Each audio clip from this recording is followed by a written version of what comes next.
Salut les kids! Aujourd'hui je suis chez ma copine Judith qui a l'énorme chance de sortir avec un sommelier. Du coup je me suis incrustée chez eux un dimanche pour faire un poisson au chorizo. Je vous montre tout de suite la recette. On aura la chance en fin de vidéo d'avoir Mathéo qui vient me proposer un vin pour aller avec tout ça. Allez, je vous montre la recette.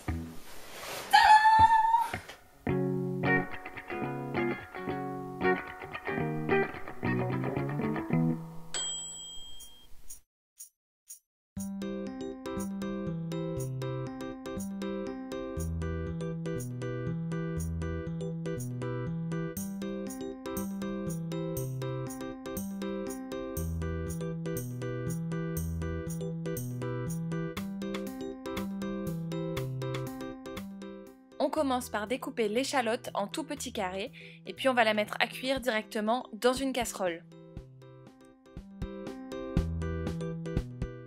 Et puis on découpe le citron pour en extraire le jus qu'on rajoute dans la casserole avec l'échalote. On y rajoute ensuite le vin blanc et le sel et le poivre. Et puis un peu de sucre pour contrer l'acidité du citron. On mélange tout ça et on laisse cuire à feu moyen.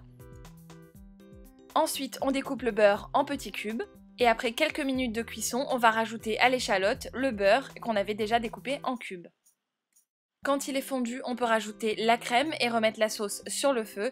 Et ne surtout pas oublier de goûter pour modifier l'assaisonnement à votre goût. Les kids, moi par exemple, j'ai rajouté un petit peu de sel.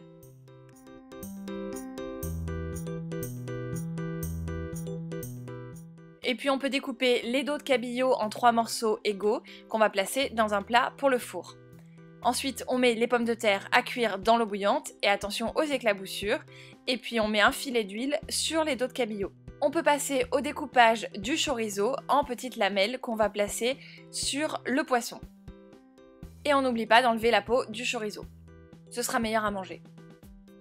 Quand chaque morceau de poisson est paré de chorizo, on place le tout au four et on peut passer au filtrage de la sauce. On va la passer au chinois pour enlever les petits morceaux d'échalote. Ensuite, on peut éplucher les pommes de terre. Attention, c'est chaud, je me suis brûlé les doigts. On y rajoute ensuite de l'huile d'olive et on écrase pour faire une écrasée de pommes de terre, c'est tout simple. Là pareil, on sale, on poivre. On peut passer au dressage et là je vous conseille d'utiliser des petits moules à cannelé ou à muffins pour faire des petits pâtés de pommes de terre qui seront un peu plus jolis. Et puis ensuite, vous pouvez rajouter la sauce à votre convenance sur les pommes de terre ou sur le poisson. Les kids, on a terminé le plat et maintenant le sommelier Mathéo va venir nous dire quoi boire avec ce plat. Et voilà. Merci. Charlotte, ça va? Ça va bien, merci. Bien, cool. Merci de venir. Plaisir, plaisir. Voilà, donc pour accompagner ton plat, j'ai apporté un vin du sud, Oui. du Languedoc-Roussillon, c'est un vin du Pays d'Oc, un cépage Macabeo. Macabeo, c'est un cépage qui est d'origine espagnole, qui apporte un côté très fruité, persistant en bouche, mais en même temps de la structure, en minéralité qui est liée au sol, à son sol qui est granitique. Donc la minéralité du sol va apporter une fraîcheur qui va compenser dans la complexité du plat. Et les parfums, en accompagnant tous les parfums qui sont mis dans ton plat, c'est un vin qui est à la fois fruité, parfumé, mais en même temps structuré pour accompagner l'intensité qui est mis dans ton plat. Très bien, merci beaucoup. Santé. Santé. Bon appétit les kids.